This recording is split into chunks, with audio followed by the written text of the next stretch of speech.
Yeah, how are you doing, sir? What's up, brother? How are you? Doing well. So we're just waiting for Mr. Shelby to join us here in just a second. No worries, no worries. So we're going to be pretty much right at 30 minutes. Okay, We're stream. We're going to record. We'll get this over to you. So you're welcome to, of course, splice it up, dice it up, and repurpose it. love So, it. all right. So James has a tendency of kind of being right on time. Sure. He's always splitting hair, but we're going to start here in about 30 seconds. Let me just make sure my crew is ready to go. Okay. So, can you confirm that we're ready?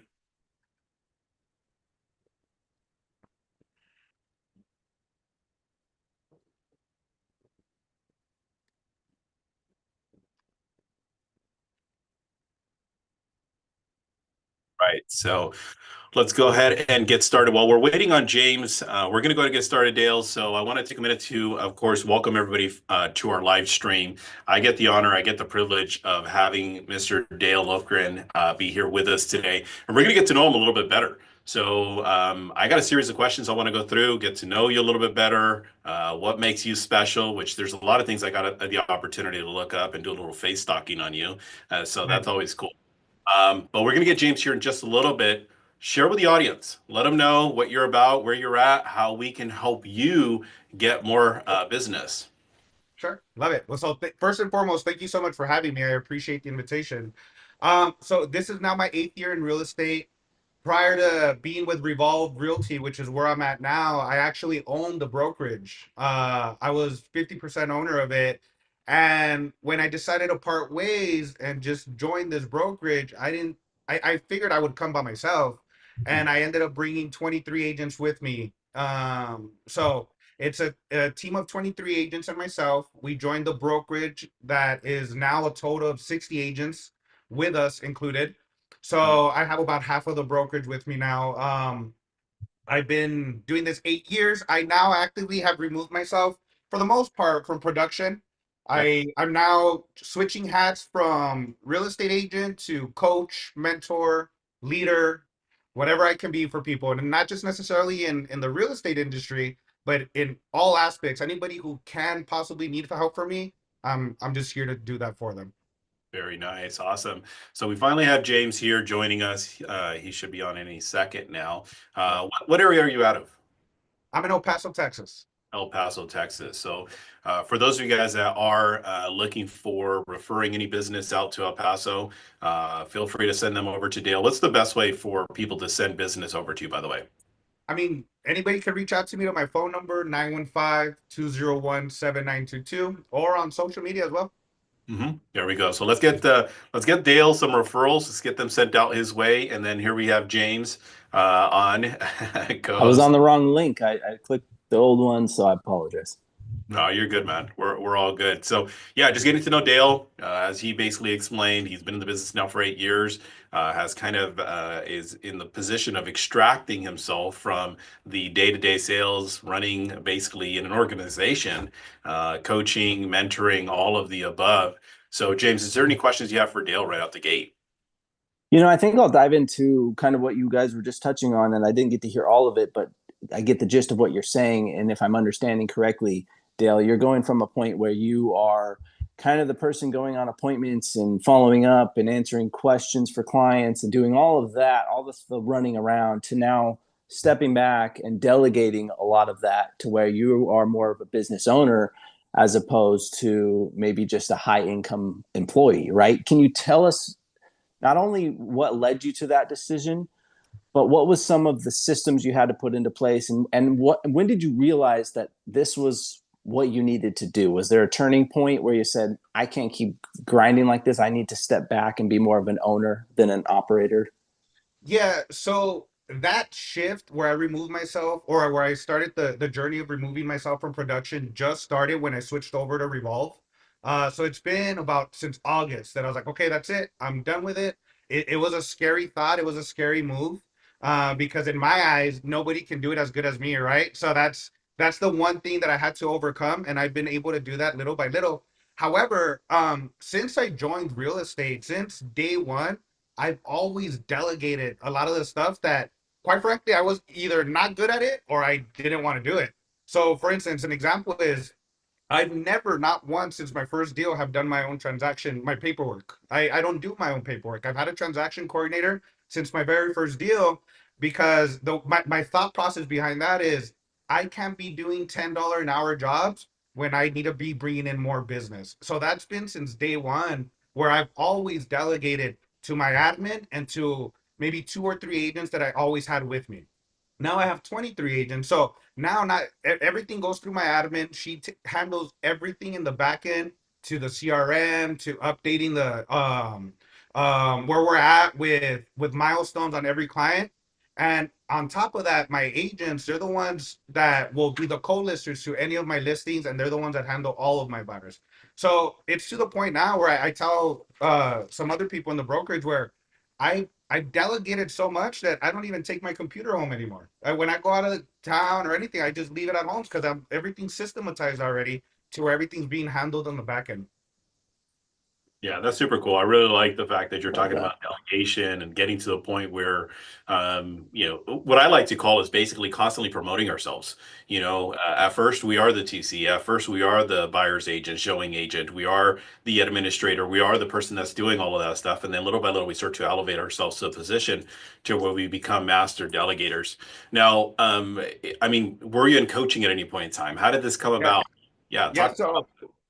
I'm a huge advocate of learning. I've had a coach since my first year. I was recruited by who is now my broker. I was recruited by him to become a realtor, and I he was my mentor for the first year. So pretty much 50-50 commission split all the way across, but it was well worth it because I learned so much from it. And since then, I love the idea of coaching. And since then, I've had several coaches. In fact, many of them from California, but I've had several coaches at one time. I've had an investment coach, a life coach, a real estate coach, and I have a trainer now for the gym too. So I'm constantly just trying to evolve and get better and just trying to learn as much as I can. Yeah, I love that. Constantly absorbing whatever it takes to get to that next level. So tell me a little bit about what is that next level for Dale? What is it that you're wanting to see yourself grow into? What does that look like a year, 2 years from now? What are you striving towards? I want to be able to help people change their lives just the same way my mentors helped me change my life. Like my broker who's here next door, I want to be able to pay that forward to others. I want to see people change their lives and to be able to do it for others, just to continue trickling it down. Again, earlier I mentioned to you that I'm here to help people, not just necessarily in the real estate business. I just like helping people overall. So if I could help someone get 1% better somehow, some way, that's always the intention. Now, as far as for myself, what does that look like? I haven't given it too much thought because I don't want to put a like something for me to achieve because I don't want it to be where I'm like constantly chasing things. I'm just living in the moment, just trying to help as many people as I can without really expecting anything in return. And whatever comes from it, I'm more than welcome to receive it. But as far as for myself, I mean, obviously, continue to grow the team, continue to grow the brokerage. I'm very indebted to my leader, to my mentor. So I just want to also help him bring on more people into the company. Yeah, I can feel your passion. One of the things you're talking about, what I share all the time is that of having a servant heart. Yes. Being in a position where I like the idea of helping others, the aspirations of others, the seeing them get to that next level, and I see that in you with the passion that you have, which is awesome and it's exciting. So, in that direction, as you're moving forward, your goal is to continue to grow your brokerage, help other agents. What do you see some of the obstacles that you're dealing with now, or just in general? Um, some of the obstacles that I'm still trying to overcome now is the fact that not everybody is going to want it the same way that we do, right? And that was a tough pill for me to swallow when I first started coaching. It's like I'm like, I don't get it. Like, why aren't you wanting to do this? Like, why aren't you waking up early enough to go to the gym, to get your journaling in, and to go prospect? Like, what? This is your career. You know what I mean? So it was to a point where I would take that personally, and now I'm understanding that I just got to meet people where they're at. I can't expect there to be a whole bunch of Roberts, a whole bunch of James or Dales running around. You know what I mean? So that was one of the things where I just had to really start realizing that I just got to meet people where they're at. That makes sense. Yeah, and that is a frustrating thing for people that start growing a team, right? They expect everyone to be them, and to understand that not everyone's going to be you, or else they probably have their own team, right? Right. There's got to be A, B, and C players. If you had mentioned prospecting, right, in the things that people should be getting up and doing. Talk a little bit about, sometimes people watch interviews like this and they see someone successful like yourself and think, I'd love to be there one day, but I'm not even close, right? Sure. Let's talk a little bit about the newer agent, or maybe the agent that's just struggling to generate leads. What advice would you give to someone in this current market, where I think it's fair to say that this is a little bit of a tougher market for agents and lenders? What would you suggest as far as how to go out and just start generating leads for an agent that might be struggling or is newer? So for me, first and foremost, it starts with mindset. Like if you don't have a proper mindset, if you don't wake up every morning grateful for the day and grateful to go out there and achieve something that is going to bring you business, then you're already starting on the wrong foot. First, you need to make sure that you have your right mindset in place. And then on top of that, for me personally, the thing that I like to do the most is make sure that I get uncomfortable. I do things that make me uncomfortable, like public speaking or doing this with you guys. Do you know what I mean? Like this is uncomfortable for me, but I know that I'm getting stronger from it. When I first became a realtor, I started in January. By February of the following month, I was already doing public speaking events where I was talking in front of 75, 100 nurses on what it takes to buy a house. When quite frankly, I had barely learned the month before what it took to buy a house. You know what I mean? So putting myself in uncomfortable situations is what I now tell people to do too. I always tell my team, look, we give you 1,000 free business cards. Nobody really uses business cards anymore, but we give you 1,000 free business cards. Your goal every day is to have 20 of them in your pocket, and you're gonna go talk to people and you're gonna pass out the business cards. That's how I know for sure that you've already talked to 20 people. In addition to that, because you have time, we're going to go to your social media and you're going to start reaching out to everybody that's on here. And hey, you know what? I just became a realtor. If you have anybody that you may know that may be looking to buy or sell, please send them my way. Or if you're looking to buy or sell, let me know. And I did that so much to the point that Facebook, when I first started, they blocked me. They're like, bro, you're harassing everybody. Like, stop it. You know what I mean? But it's just, I had so much time on my hands back then that I was very intentional to making sure that I would reach out to everybody that I could. Anywhere I go, I have a conversation with at least 3 or 5 people, because I am very intentional about letting everybody know what kind of business I'm in. So that's the same thing that I would tell anybody who's just starting. Right now that you have plenty of time, make it a point to feel uncomfortable and go in front of people and talk real estate. Yeah, it's Good interesting to advice. see what you're bringing to the table, because ultimately, and it's funny because Dale and I have not had a conversation prior to this. So I like them being a sense of organic, because in this, there's some highlights that I don't want to bring out. You talk about the importance of prospecting. You talk about the importance of having the strong mindset. You talk about, being comfortable. What I call is being, you have to be comfortable being uncomfortable, Yes. and having conversations and all these things. The reason I do this organically, James and I do this organically, is because it gives us the opportunity to see it from a different perspective, where there is a lot of commonalities. There's a lot of commonalities among successful people. You got to show up. You got to be in a position that you got to want this. We're not here to basically, lead the horse to water that's not going to want to drink. Your job is to want to, drink. But let's talk a little bit about prospecting, because I can get on a soapbox sometimes. So let's talk about prospecting. Yeah. Preach. Where do you get most of your business from? You talked about prospecting. What are some sources you go after? So when I first started, I wanted to try all avenues because I wanted to make sure that if I'm going to be pitching about doing certain things, that I was also part of the trenches. So when I first started, I cold called, I door knocked, I did open houses.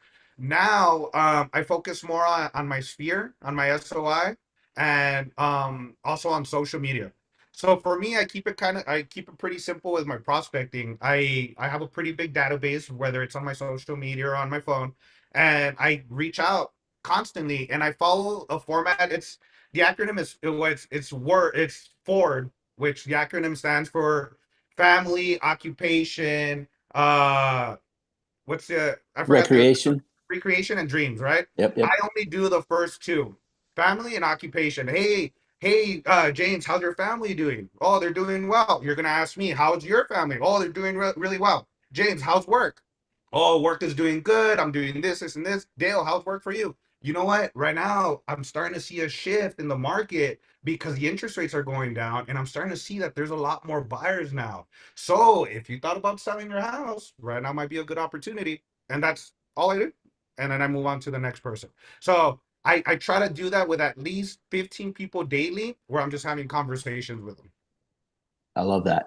Now, you know, again, focusing on maybe agents that are newer or trying to get back off the ground, what are some systems that you're using or you would suggest for agents in a situation where they're trying to maybe go from 15 to 30 deals?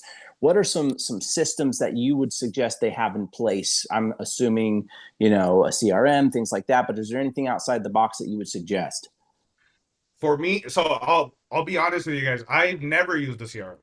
I've helped Wow. hundreds of families, but what I've used is an admin. I've always had an admin. So for me, finding someone that'll balance you out, a lot of us top producers, rainmakers, aren't very organized. We're not very good with the back end stuff. So finding someone who's good at that, that could balance you out is important. That's what I've had again since day one. I've always had an admin to take care of the stuff that I'm not good at.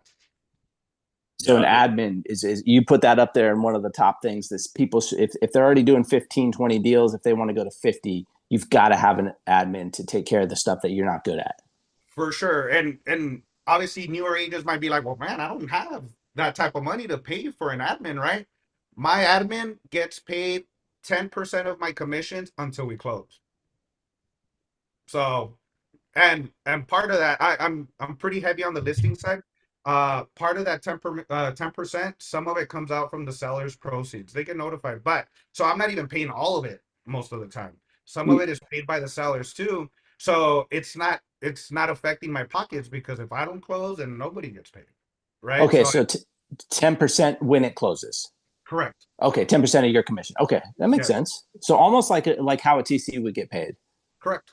And are you utilizing your admin as a TC as well? Yes, she does Okay, all of it. Yeah. Yeah, very nice. Okay. it took me a while to train her to where we're at now, but it's to the point where I don't even read my emails anymore. She just tells me, "Hey, this is what needs to be done," and that's it. Like she's the one that keeps me updated. I want to focus on doing things that's gonna bring me more revenue, which would be prospecting and doing things like this, is having conversations with you guys. I wouldn't be able to do this if I didn't have an admin and I had to send an amendment right now. You know what I mean? It would be very hard for me to do that. It would be very hard for me to scale to 50 deals a year if I'm still writing my own amendments, so Yes.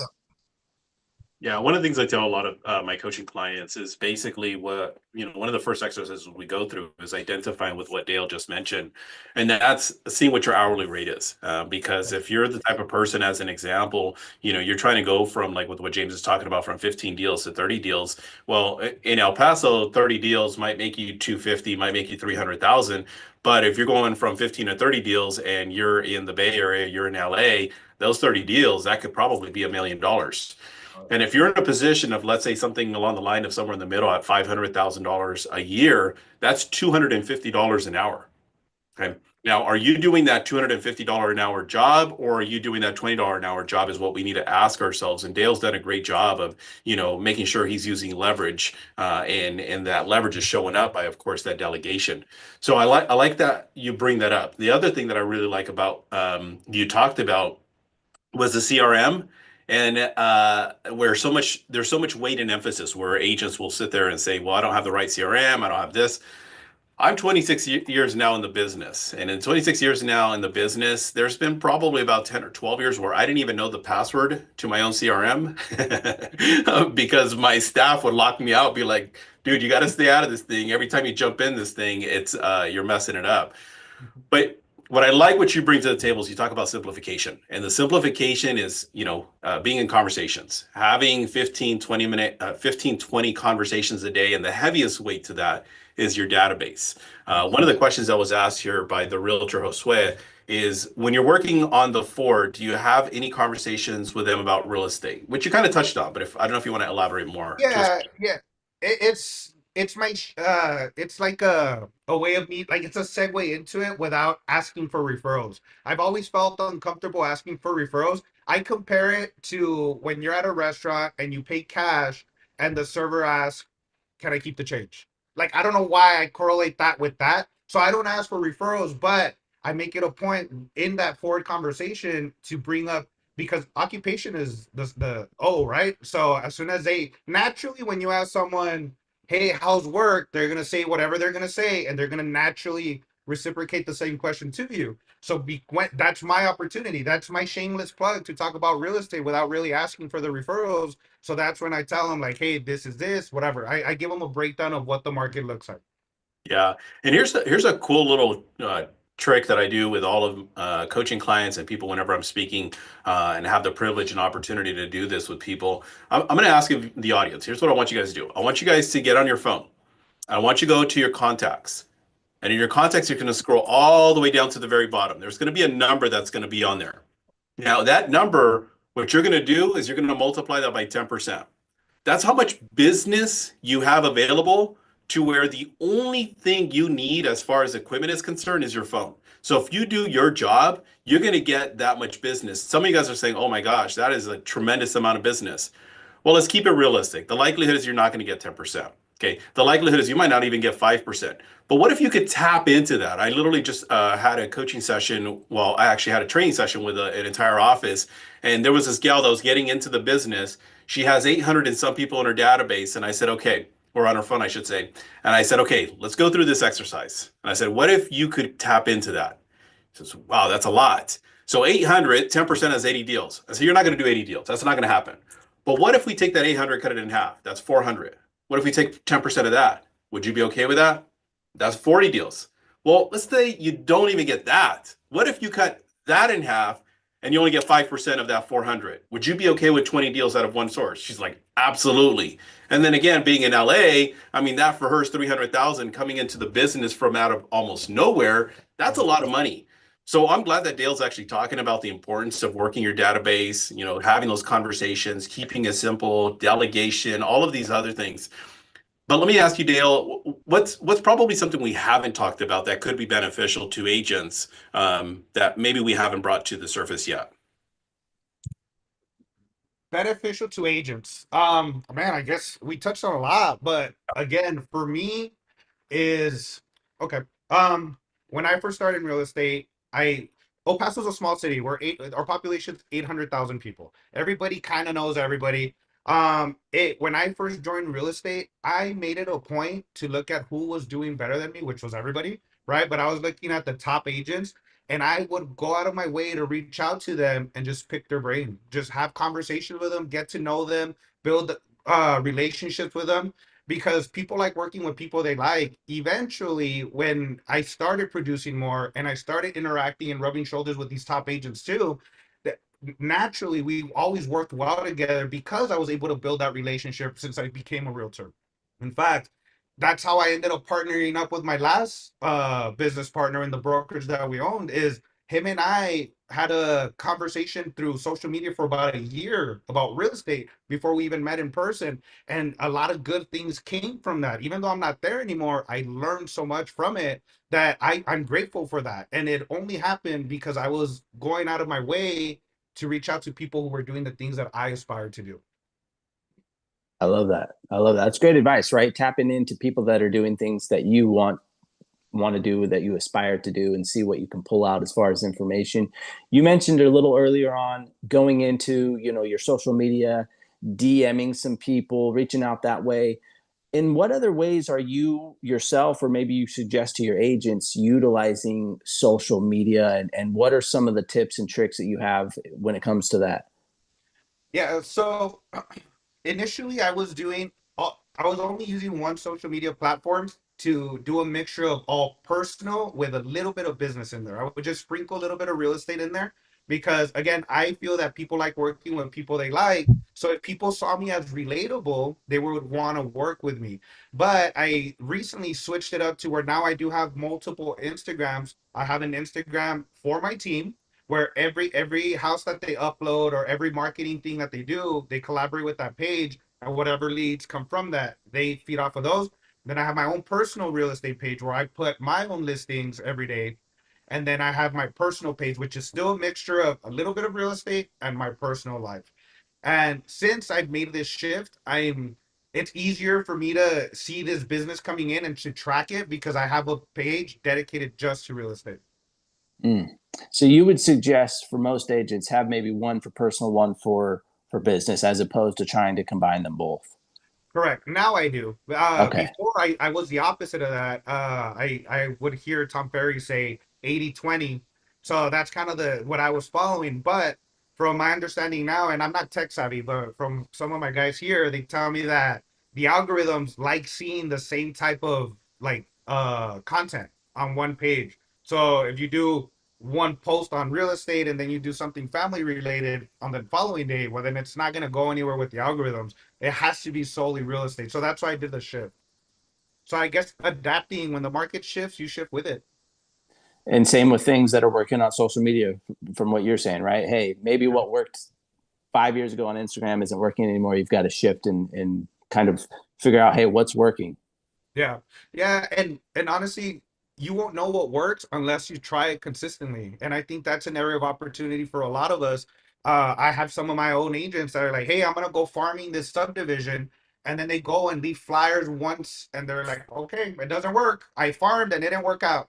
But it's like, since when do you farm anything once and do you have crops come out of it? Right? It has to be Yeah. something that you do consistently and often for it to actually work. So for anybody listening, if you're taking any of this advice and you're wanting to apply for your own business, make sure that you stay consistent with it for quite some time to actually see if it's going to work for you or not. Yeah. You That's great gotta advice. you gotta stay in it. When I'm working with somebody and they're talking about as an example with farming is concerned, I tell them, says if you're gonna go do farming as an example, I'm not pro or anti, but if that's what you're gonna do, awesome, go do it. But you have to be prepared to do it for 3 years because it takes time. Some of you guys, what you'll do is you'll go sprinkle a couple flyers. And then you do it again in 6 months. And then, like Dale just mentioned, all of a sudden it's kind of like, yeah, this isn't working. You got to be able to build something and stay in it. As I've shared myself, it took me 3 years before I got my first expired listing. I mean, that's crazy. I mean, just imagine if I would have given up 2.5, 2 3/4 of a year into it. I mean, that's over 400 transactions. It took me 4 years to get my first for sale by owner. So if I would have given up on any one of those, that's over 700 transactions in that 25-year window that I just would have missed out because I said, you know what, it's just not working.